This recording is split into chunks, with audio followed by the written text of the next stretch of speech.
আল্লাহ পাক এরকম কিছু অকেশন সৃষ্টি করে দিয়েছেন, এমন কিছু উৎসব আল্লাহ পাক সৃষ্টি করে দিয়েছেন যেখানে মানুষ আমল গুছিয়ে আবারও আল্লাহর পথে ফিরে আসতে পারে। আমার কথা কি বোঝা যাচ্ছে?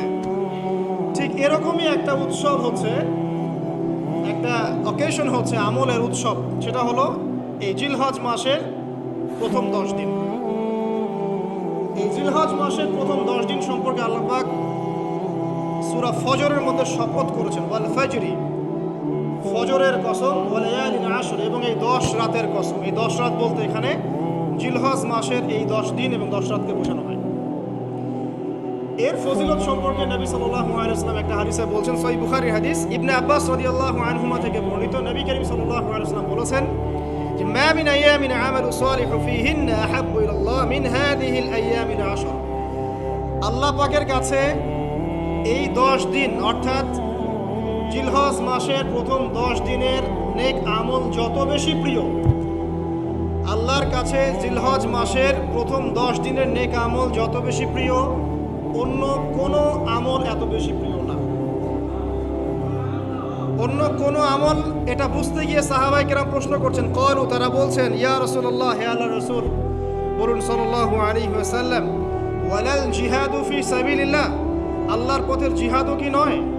আমরা তো জানি ইসলামের সর্বোচ্চ চূড়া হচ্ছে আল্লাহর পথের জিহাদ। তো নবী সাল্লাল্লাহু আলাইহি ওয়াসাল্লাম বলছেন, ওয়ালাল জিহাদু ফি সাবিলিল্লাহ, আল্লাহর পথের জিহাদও নয়,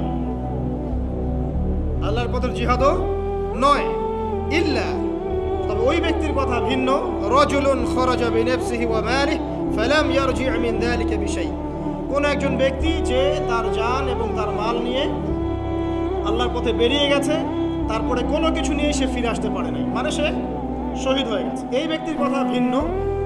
কিন্তু অন্য যে কোনো দিনের আমলের চাইতে এই 10 দিনের নেক আমল আল্লাহর কাছে সবচেয়ে বেশি প্রিয়। তাহলে আমরা বুঝতে পারলাম, আমরা যে 10 দিনে এখন বসবাস করছি, জিলহজ মাসের আজকে কয় তারিখ? 1 তারিখ। এই যে আল্লাহ পাক নিয়ামতের সাথে আমাদেরকে বাঁচিয়ে রেখেছেন, এই 10 দিন আমল করার সুযোগ দিয়েছেন, এই কৃতজ্ঞতা স্বীকার করে আমরা কিন্তু শেষ করতে পারবো না। পারবো না। প্রশ্ন হচ্ছে যে এই 10টা দিন আমরা কিভাবে কাজে লাগাতে পারি। আমি সেদিকেই যাবো ইনশাল্লাহ। তার আগে এই দিনগুলো সম্পর্কে আর কয়েকটা ফজিলতের হাদিস শুনিয়ে দিচ্ছি। তিরমিজি, ইবনে মাজাহ, মিশকাতের 128 পৃষ্ঠা একটা হাদিস এসেছে, আবু হুরায়রা রাদিয়াল্লাহু আনহু থেকে বর্ণিত, নবী করিম সাল্লাল্লাহু আলাইহি ওয়াসাল্লাম বলেছেন যে দিন সমূহের মধ্যে এমন কোনো দিন নাই, আল্লাহর দিনগুলোর মধ্যে এমন কোনো দিন নাই যেদিন ইবাদত করা আল্লাহর কাছে জিলহজের 10 দিনের ইবাদতের চেয়ে বেশি প্রিয়। কথা বুঝতে পারছেন? এরপরে নবী সাল্লাল্লাহু আলাইহি ওয়াসাল্লাম বলছেন, ইয়াদুলু সিয়ামু কুল্লি সিয়ামিন মিনহা বিসিয়ামি সানাতিন, এই 10 দিনের একটা সিয়াম বা একটা রোজা 1 বছর রোজা রাখার সমান। এই 10 দিনের একটা রোজা 1 বছর রোজা রাখার সমান। ওয়া কিয়ামু কুল্লি লাইলাতিন ফিহা বিকিয়ামি লাইলাতুল কদর, এবং এই 10 রাতের এক রাতের কিয়াম লাইলাতুল কদরের কিয়ামের সমান।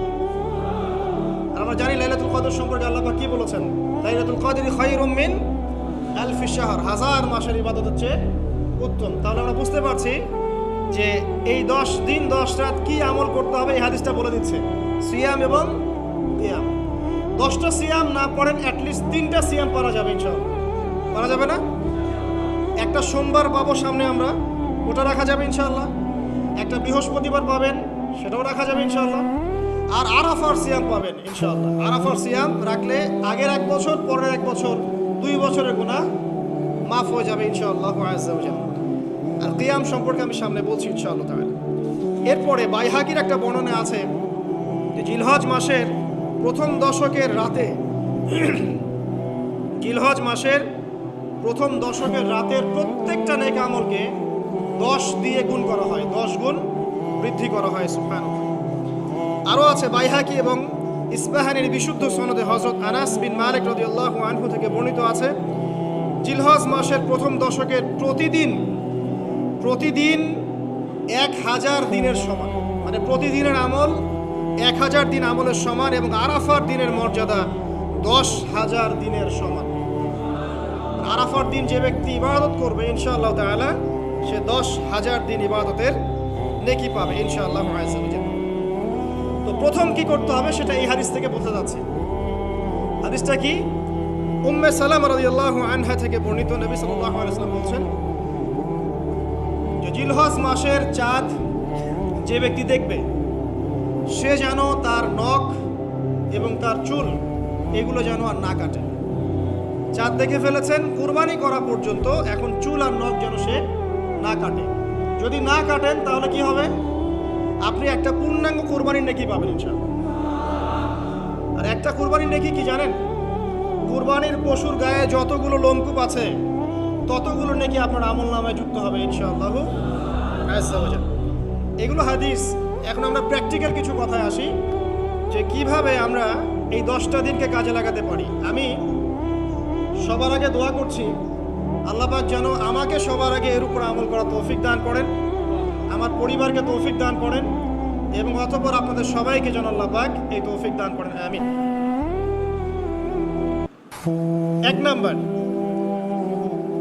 যদিও কাজটা খুব ডিফিকাল্ট এবং এই যুগে এই জেনারেশনের জন্য কাজটা অনেক বেশি ডিফিকাল্ট, অলমোস্ট ইম্পসিবলের মতো, সেটা হচ্ছে এশার নামাজের পরপর ঘুমিয়ে যাওয়া। তাই না ভাই? এই কাজটা এখন কোয়াইট ইম্পসিবল, এশার নামাজের পরপর ঘুমিয়ে যাওয়া। কিন্তু চেষ্টা করতে হবে, আল্লাহ তৌফিক দান করুক, 10টা-11টার মধ্যেই যেন আমরা ঘুমিয়ে পড়তে পারি। আল্লাহ তৌফিক দান করুক, সবার আগে যেন আমাকে তৌফিক দান করুক। কোনো রাত এমনও কেটে যায় ফজরের নামাজ পড়তে হবে জন্য সারা রাত জেগে থাকতে হচ্ছে। আর আমাদের সময়ে বারাকা কমে গেছে, জানেন? আমাদের সময়ের মধ্যে বারাকা কমে গেছে, এটাও কিয়ামতের সাইন। নবী সাল্লাল্লাহু আলাইহি ওয়াসাল্লাম বলেছিলেন কিয়ামতের আগে আগে একটা বছর একটা মাসের মতো চলে যাবে, একটা মাস একটা সপ্তাহের মতো যাবে, একটা সপ্তাহ একটা দিনের মতো চলে যাবে, একটা দিন একটা ঘন্টার মতো চলে যাবে। তাই হচ্ছে না এখন? এই 7 দিন আগে আমরা জুমা পড়লাম, দেখেন 7 দিন। এই যে গত কয়দিন আগেই আপনি কুরবানির পশু জবাই করলেন, আবার কুরবানির ঈদ আপনার সামনে। সময় খুব দ্রুত চলে যাচ্ছে, আমরা বুঝতে পারছি না। এর কারণ হচ্ছে, একটা কারণ আমি ফাইন্ড আউট করছি, এটা হচ্ছে আমরা এখন ফজরের সালাতটাকে জামায়াতে গুরুত্ব দিচ্ছি না এবং ফজরের নামাজের পর থেকে আমরা জেগে থাকছি না। অনেকেই, বেশিরভাগই যারা থাকছে আলহামদুলিল্লাহ। এই কারণে ওই যে বরকতময় সময়টা সকালে, এটা আমরা পাচ্ছি না। এই কারণে দিনটা আমাদের ছোট হয়ে আসছে, দিনে কাজগুলো আমরা শেষ করতে পারছি না, রাত জাগতে হচ্ছে। আর রাত জাগলে তো ফজরে ওঠা সম্ভব হচ্ছে না। সো এই সমস্যাটা হচ্ছে ফজর কেন্দ্রিক, ফজরটাকে গুরুত্ব দিতে হবে সবচেয়ে বেশি। আল্লাহ পাক আমাকে তৌফিক দেখ, আপনাদের সবাইকে তৌফিক দান করুন। এই 10টা দিন আমরা প্র্যাকটিস করবো ইনশাআল্লাহ। রমাদান মাসে আমরা যেমন প্র্যাকটিস করেছিলাম 1 মাস আল্লাহর আনুগত্যের, এই 10টা দিন উৎসবের উৎসাহ নিয়ে আমরা আবার প্র্যাকটিস করবো ইনশাআল্লাহ আযজা ওয়া জাল। আর এই বিষয়গুলো বেশি বেশি প্রচার করবেন অনলাইনে, কারণ আমাদের জাতিটা, আমি জানি না সৌভাগ্য না দুর্ভাগ্য, আমরা খুব ইস্যু পাগল জাতি। ইস্যু একটা ধরিয়ে দিবেন, এটা নিয়ে আসতে থাকবেন। যে কোনো ইস্যু একটা ধরিয়ে দিলেই 5 দিন 7 দিন 10 দিন কথা বলতে থাকি, আবার ইস্যুও শেষ, কথা বলাও শেষ, মানুষ ভুলে যায়। তো এই কারণে মনে করিয়ে দেওয়ার স্বার্থে জিলহজের 10 দিনের ফজিলত আমাদের সবাইকে মনে করিয়ে দেওয়া লাগবে, ঠিক আছে? অনলাইন অফলাইনে সবাই প্রচার করবেন। এই 10 দিন নেক আমলের জন্য একটা উৎসবের উপহার আল্লাহর পক্ষ থেকে। এই 10টা দিন যেন আমরা আল্লাহর পক্ষ থেকে এই উপহারকে কাজে লাগাই, বেশি বেশি নেক আমল করি, পরকালকে গুছিয়ে নিই। পারবো না ইনশাআল্লাহ? ইনশাআল্লাহ। প্রথম কাজ, আর্লি ঘুমিয়ে যাওয়ার চেষ্টা করা। 2 নাম্বার, ফজরের নামাজের মিনিমাম আধা ঘন্টা আগে ঘুম থেকে ওঠার চেষ্টা করা। ফজরের নামাজ কয়টা আপনাদের এখানে? 4:30টায়, 4টা বা 4:45টায় ওঠার চেষ্টা করতে হবে। আল্লাহ পাক তৌফিক দান করুন। ওযু ইস্তেনজা করার পরে মিনিমাম 2 থেকে 4 রাকাত নফল নামাজ পড়বেন। মিনিমাম 2 থেকে 4 রাকাত নফল নামাজ পড়বেন। আমরা জানি যে আমরা নবী সাল্লাল্লাহু আলাইহি ওয়াসাল্লামের মতো তাহাজ্জুদ করতে পারবো না, পারবেন? তার 2 রাকাত নামাজে তিনি প্রায় 4 পারা কোরআন তেলাওয়াত করেছেন। 2 রাকাত নামাজে 4 থেকে 4.5 পারা কোরআন তেলাওয়াত করেছেন। আমরা কি পারবো? আমরা পারবো না। মিনিমাম 2 রাকাত নামাজ বা 4 রাকাত নামাজ তো পড়তে পারি। এবং ওই সময়টা হচ্ছে দোয়া কবুলের সময়। আল্লাহ পাক প্রথম আসমানে নেমে আসেন। আল্লাহ পাক কীভাবে নেমে আসেন এটা আল্লাহ পাকের ব্যাপার, এটা নিয়ে আমাদের মাথা ব্যথা ঘামানোর দরকার নাই। আল্লাহ নেমে এসে আহ্বান করতে থাকেন, কারো কি কোনো চাওয়া আছে আমার কাছে? আমি সেই চাওয়া পূরণ করে দিব। কেউ কি অসুস্থ আছো? আমাকে ডাকলে আমি শেফা দিয়ে দিব। কেউ কি আমার কাছে ক্ষমা চাইবে? আমি ক্ষমা করে দেব। কেউ কি আমাকে ডাকবে, আমি তার ডাকে সাড়া দেবো। এভাবে ফজর পর্যন্ত আল্লাহ পাক আহ্বান করতে থাকেন, কিন্তু আমরা আসলে ঘুমিয়ে থাকি। আল্লাহ পাক আমাদেরকে মাফ করে দিন এবং এই নেক সময়গুলোকে কাজে লাগানো তৌফিক আল্লাহ পাক দান করুন, আমিন। এরপরে আমরা চলে আসবো ইনশাআল্লাহ ফজর জামাতে, এবং নামাজের বাহ্যিক মাসআলাগুলোকে নিয়ে বেশি বাড়াবাড়ি করবেন না, অভ্যন্তরীণ বিষয় নিয়ে ফোকাস করবেন। বাহ্যিক মাসআলা নিয়ে আমরা যথেষ্ট বাড়াবাড়ি করেছি। অভ্যন্তরীণ যে বিষয়টা আছে, নামাজের আধ্যাত্মিকত্ব, নামাজের রুহানিয়াত, নামাজের মারেফত, আল্লাহকে পাওয়া, নামাজের আত্মশুদ্ধি, ইহসান, এটা নিয়ে বেশি ফোকাস করেন। আমরা তর্ক করি হাত বাঁধা নিয়ে, তাই না? হাত বাঁধা নিয়ে, রফুল ইয়াদায় নিয়ে, আমিন নিয়ে, এগুলো নিয়ে আমরা তর্ক করি। কয়জন তর্ক করেছি যে নামাজে কতটুকু মনোযোগ থাকলো তাই নিয়ে? কোনটা বেশি ইম্পর্টেন্ট? নামাজ যদি মনোযোগই না থাকে, আমার হাত বাঁধা দিয়ে আল্লাহ পাক যা আসে নাকি?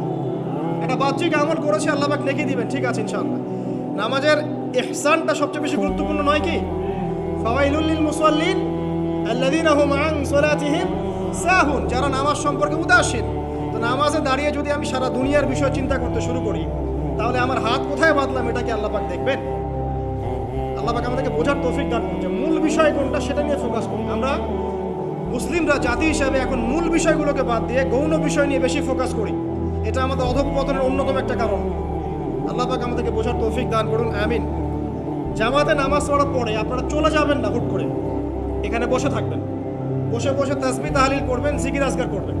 খুব কমন তাসবিহ আছে কিছু। আয়াতুল কুরসি পড়বেন একবার, সূরা ফালাক, ইখলাস, নাস 3 বার করে পড়বেন।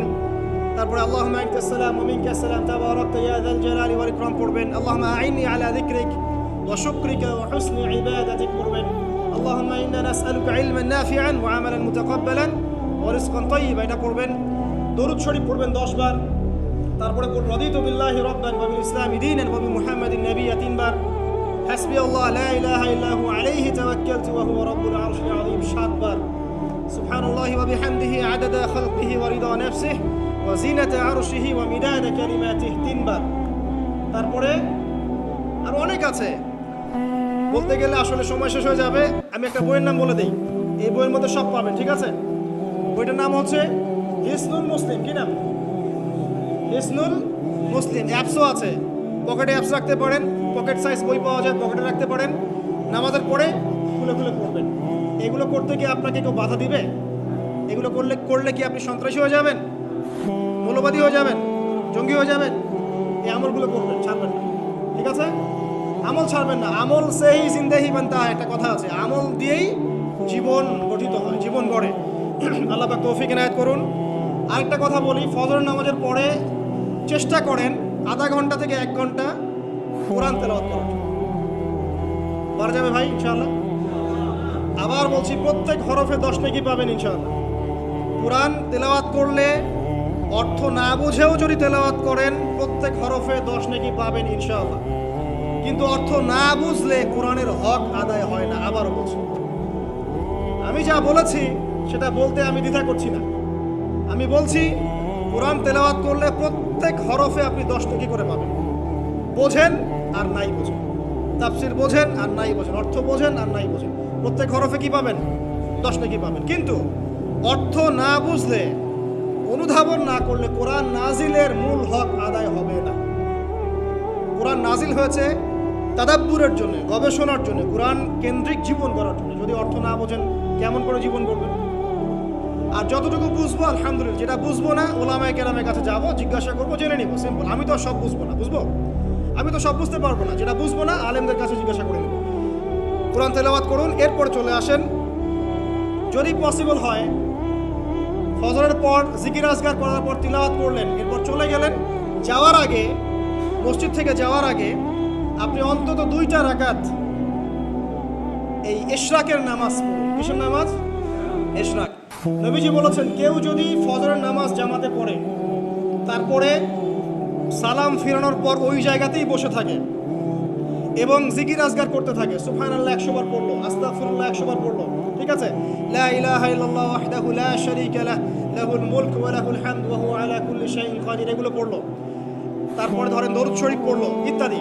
জিকির আজকার শেষ করে সূর্য উঠে যাওয়ার পরে সে যদি 2 রাকাত নামাজ পড়ে, মাত্র 2 রাকাত, সে ফিরে যাবে একটা কবুল হজ, একটা কবুল ওমরার নেকি নিয়ে ফিরবে ইনশাআল্লাহ। আরেকটা নামাজ আছে, যদি পসিবল হয় পড়তে পারেন, 8টা থেকে 10টার মধ্যে পড়ে ফেললে ভালো, এরপরে সূর্য উঠে যায়, সূর্য গরম হয়ে যায়। সেটা হলো আপনার এই চাষতের নামাজ, যেটাকে আমরা বলি সলাতুদ দুহা, চাষতের নামাজ। আমরা অনেকে রিজিকের সমস্যায় ভুগি না, দারিদ্রতা, রিজিকের সমস্যা, আমাদের অভাব, এই সমস্যা আছে না? চাষতের নামাজ যে ব্যক্তি নিয়মিত পড়বে তাকে 2টা ফজিলত দেওয়া হবে। কয়টা ফজিলত? চাষতের নামাজ যে ব্যক্তি নিয়মিত পড়ে তার 2টা স্পেশাল ফজিলত। এক, তাকে দ্বীনের জ্ঞান দেওয়া হবে, ইলম মুখস্থ ক্ষমতা দেওয়া হবে, আপনি হিফজ ক্ষমতা বেড়ে যাবে, কোরআন সুন্নাহ মুখস্থ রাখতে পারবেন ভালো ইনশাআল্লাহ, আল্লাহর পক্ষ থেকে বুঝ দেওয়া হবে। আরেকটা হচ্ছে আপনার দারিদ্রতা আল্লাহ পাক দূর করে দেবেন। এগুলো পরীক্ষিত আমল ভাই, এগুলো গাল গল্প বলছি না, এগুলো পরীক্ষিত। আরেকটা আছে, সূরা ওয়াকিয়া রাতে তেলাওয়াত করেন, সূরা ইযা ওয়াকাআতিল ওয়াকিয়া লাইসা লিওয়াকাআতিহা কাযিবা, এই সূরাটা আপনি তেলাওয়াত করেন, দেখবেন দারিদ্রতা চলে যাবে ইনশাআল্লাহু আযজা ওয়া জাল্লা, চলে যাবে ইনশাআল্লাহ। এবার আসুন কোরআন তেলাওয়াত নিয়ে 2টা কথা বলে দেই। কিছু কিছু সূরার কিছু কিছু অংশ মুখস্থ করে ফেলার চেষ্টা করেন। প্রত্যেক দিন এই অংশটুকু আপনি নিজে তেলাওয়াত করবেন। ফর এক্সাম্পল, সূরা বাকারার প্রথম 5টা আয়াত, তারপরে আয়াতুল কুরসি 255 নম্বর আয়াত, সূরা বাকারার শেষের 3টা আয়াত, সূরাতুল আলী ইমরান শেষের 10 আয়াত, সূরা কাহফ প্রথম 10 শেষের 10, সূরা মুমিনুন শেষের 5-7টা আয়াত, সূরা তওবার শেষ পৃষ্ঠা, সূরা আহজাবের শেষ পৃষ্ঠা, সূরা ফালাক, সূরা নাস, সূরা ইখলাস, সূরা কাফিরুন, সূরা জিন এর প্রথম 10টা-20টা আয়াত, এছাড়া আরও সূরা হাশর শেষের 5-7টা আয়াত। এগুলো মুখস্থ করে ফেলেন, প্রতিদিন এগুলো আপনি চর্চা করুন, পারবেন ইনশাআল্লাহ। প্রত্যেক দিন যদি কোরআন তেলাওয়াত করেন একটা নেকি আছে, একটা ফজিলত স্পেশাল, সেটা হলো কোরআন কিয়ামতের মাঠে আপনার পক্ষে সুপারিশ করবে। আর কোরআন যার পক্ষে সুপারিশ করবে ইনশাআল্লাহ তাআলা সে জান্নাতে চলে যাবেই ইনশাআল্লাহ। আর কোরআন যার বিপক্ষে সুপারিশ করবে তার কি জান্নাতে যাওয়ার কোনো সুযোগ আছে ভাই? আল্লাহ বোঝার তৌফিক দেখ, আমিন। চাষতের পরে বাকি যে নামাজগুলো আছে, যোহর, আসর, মাগরিব, এশা, এগুলো আমরা জামায়াতে আদায় করার চেষ্টা করবো ইনশাআল্লাহ। আল্লাহ পাক আমাদের সবাইকে তৌফিক দান করুন। আজকে জুমার নামাজে আমরা যেমন সবাই এসেছি, একইভাবে যেন আসর, মাগরিব, এশাতেও সবাই আসতে পারি, এই নিয়াত আমরা পাকাপোক্ত করি। যদি জামাত না পান, ঘুমিয়ে থাকেন বা ভুলে যান, যখনই ঘুম থেকে উঠবেন তখনই নামাজ, যখনই ঘুম থেকে উঠবেন তখনই নামাজ। যদি ভুলে যান, মনে হবে তখনই নামাজ। ঘুমিয়েছিলেন, ফজর হয়ে গেছে, 8টা বেজে গেছে, উঠবেন, আগে ফজরের নামাজ কাজা করবেন, তারপরে ছাড়ার কোনো অবকাশ নাই। মান তারাকা সালাতান মুতাআম্মিদান ফাকাদ কাফার, এটা হাদিসে নবীজি বলেছেন, যে ব্যক্তি নামাজ ইচ্ছাকৃতভাবে ইচ্ছা করে ছেড়ে দিল, ইচ্ছা হইলো পড়লাম, ইচ্ছা হইলো পড়লাম না, ফাকাদ কাফার, সে ব্যক্তি কুফরি করবে। বাইনাল আবদি ওয়া বাইনাশ শিরকি ওয়াল কুফরি তারকুস সালাহ, একজন আল্লাহর বান্দা আর একজন মুমিন মুসলিম, এর মধ্যে পার্থক্যই হচ্ছে নামাজ। এমন হাদিস আছে যে প্রচন্ড রকম জালেম ফেরাউনের মতো শাসক সম্পর্কে সাহাবীরা জিজ্ঞাসা করেছিলেন, যদি এরকম জুলুম হয় ইয়া রাসূলুল্লাহ, আমরা কি করব? আমরা কি প্রতিহত করব না? নবীজি বলেছেন, ইল্লা মা সাল্লাল্লাহু, না, যতক্ষণ তারা সালাত আদায় করে ততক্ষণ তাদের বিরুদ্ধে যেও না। তার মানে নামাজ নাই, ইসলামের খাতায় নাম নাই। অতএব নামাজ কাজা হয়ে গেলেও কাজা করবেন, ভুলে গেলেও নামাজ আদায় করবেন। যদি জামাত না পান, বাসায় পড়বেন। যদি পসিবল হয় মসজিদে জামাত শেষ হয়ে গেছে, বাসায় জামাত করে পড়বেন। নামাজের কোনো মাফ, আল্লাহ পাক তৌফিক দান করুন, আমিন। এরপরে আসেন, 2টা নামাজ আছে, এটা আমরা পড়ি না, বা অনেকে পড়ি, অনেকে অবহেলা করি, কিন্তু এটার বড় ফজিলত আছে, বলবো। বেলাল রাদিয়াল্লাহু আনহু নাম শুনেছেন? যখনই নবী সাল্লাল্লাহু আলাইহি ওয়াসাল্লাম জান্নাতে যেতেন, মানে জান্নাত আল্লাহ পাক তাকে দেখাতেন, তখনই তিনি তার বেলাল রাদিয়াল্লাহু আনহুর পায়ের শব্দ শুনতে পারতেন। বেলাল রাদিয়াল্লাহু আনহুর পায়ের শব্দ তিনি শুনতে পারতেন। একজন যোগ্য নেতা যিনি, তিনি তার অনুসারীর পায়ের শব্দও চিনেন। কথা বুঝতে পারছেন? আচ্ছা, গলার ভয়েসও চিনেন। তো বেলাল রাদিয়াল্লাহু আনহুকে তিনি জিজ্ঞাসা করেন, ইয়া হে বেলাল, তুমি কি এমন আমল করো যার ফলশ্রুতিতে তুমি জান্নাতে আমার সামনে সামনে হাঁটছো? সুবহানাল্লাহ। কোন বেলাল? যিনি একজন কৃতদাস ছিলেন, নিগ্রো, কালো, দেখতে হয়তো আপনার আমার মতো সুন্দর না, তাই না? আফ্রিকান মানুষ, যাকে ওই যে রোদের মধ্যে শুয়ে পিটানো হয়েছিল, হয়নি? সেই বেলাল রাদিয়াল্লাহু আনহু, সুবহানাল্লাহ। তখন তিনি বলছেন, ইয়া রাসূলুল্লাহ, আমি তো এমন কোনো আমল করি না, আপনারা যা করেন তাই করি, তবে যখনই আমার অজু ছুটে যায়, অজু ভেঙে যায়, আমি তখনই অজু করি, আর সেই অজু দিয়ে আমি 2 রাকাত নামাজ পড়ি। এই নামাজটাকে কি বলে? তাহিয়াতুল ওযু। এই তাহিয়াতুল ওযুটা আমরা আদায় করার চেষ্টা করবো, আল্লাহ পাক তৌফিক দান করুন। আরেকটা আছে তাহিয়াতুল মসজিদ। দেখবেন অনেকেই মসজিদে আসি আমরা ধাপ করে বসে পড়ি, তাই না?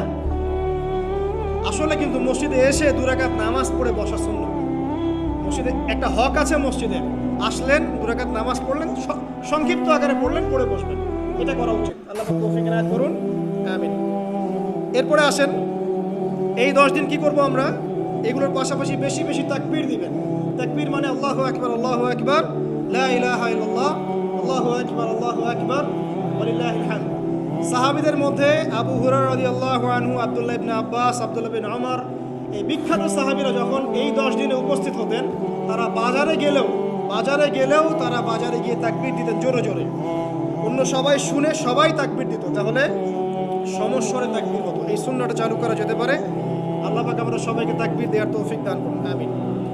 এরপর এই 10 দিন আমরা বেশি বেশি যে কাজটা করার চেষ্টা করবো সেটা হলো তওবা। বেশি থেকে বেশি তওবা করার চেষ্টা করা উচিত। আর তওবা মানে শুধু আস্তাগফিরুল্লাহ ওয়া আতুবু ইলাইহি পড়া নয়। তওবার 2টো ভাগ আছে। কবিরা গুনার জন্য একরকম তওবা, আর সগীরা গুনাহ এমনি এমনি মাফ হয়ে যায়। সগীরা গুনার জন্য একটা সগীরা গুনাহ হয়েছে, আপনি একটা ভালো কাজ করলেন, আগের গুনাহ মাফ। একটা গুনাহ হয়েছে, আপনি ওযু করলেন, চোখের হাতের সব গুনাহ মাফ। একটা গুনাহ হয়েছে, আপনি সদকা করলেন, গুনাহ মাফ। মানে গুনাহ মাফের অনেক সুযোগ আছে, কিন্তু কবিরা গুনাহ মাফের শর্ত আছে। শর্ত কি? 1 নাম্বার, পাক্কা নিয়াত করা যে আর কোনোদিন এই কাজটা করবো না ইনশাআল্লাহ। 2 নাম্বার, ইচ্ছা করে ওই পাপে আর লিপ্ত না হওয়া। এবং 3 নাম্বার, নিজে এই পাপের জন্য কান্নাকাটি করা, অনুতপ্ত থাকা, তাহলে ইনশাআল্লাহ মাফ হয়ে যাবে। আরেকটা শর্ত আছে, যদি পাপটা অন্য কারোর সাথে সম্পৃক্ত হয়, যেমন ধরেন কারো টাকা মেরে দিয়েছেন, টাকা শোধ করেন নাই, যেটা আমাদের সমাজের ট্রেডিশন হয়ে গেছে এখন। জমি মেরে দিয়েছেন, শোধ করছেন না, মান সম্মানের হানি করছেন, মিথ্যা অপবাদ দিচ্ছেন, হ্যাঁ, এক কথায় মানুষের সাথে সম্পৃক্ত হক, মানুষের ক্ষতি করেছেন আপনি, তখন কি করতে হবে? তখন ওই মানুষের কাছে গিয়ে ক্ষমা নিতে হবে। ডিফিকাল্ট, এবং এটার জন্য একটা বড় মনের দরকার আছে, মনের স্বচ্ছতার দরকার আছে। ভাই, আমি তোমার টাকা ধার নিয়েছিলাম, দেই নাই, এই নাও টাকা, শোধ করে দিলাম। ভাই, আমি তোমাকে ভালো মন্দ বলেছিলাম, তোমার গীবত করেছি, আল্লাহ তোমাকে মাফ করে দেয়, তুমি আমাকে মাফ করে দাও। খুব ডিফিকাল্ট এগুলো করতে হলে বড় মন লাগবে। আর যদি এগুলো আমরা না করতে পারি তাহলে সমস্যা আছে। কিয়ামতের মাঠে আল্লাহ পাক ধরবেন, এবং যারা হকগ্রস্ত এদেরকে দাঁড় করাবেন। কিয়ামতের মাঠে নিজের নেকি তাকে দিয়ে ঋণ শোধ করতে হবে, অথবা তার গুনাহ নিজের আমল নামে নিয়ে ঋণ শোধ করতে হবে। কোনটা বেটার বলেন? দুনিয়াতে ছোট হওয়া না পরকালে ছোট হওয়া?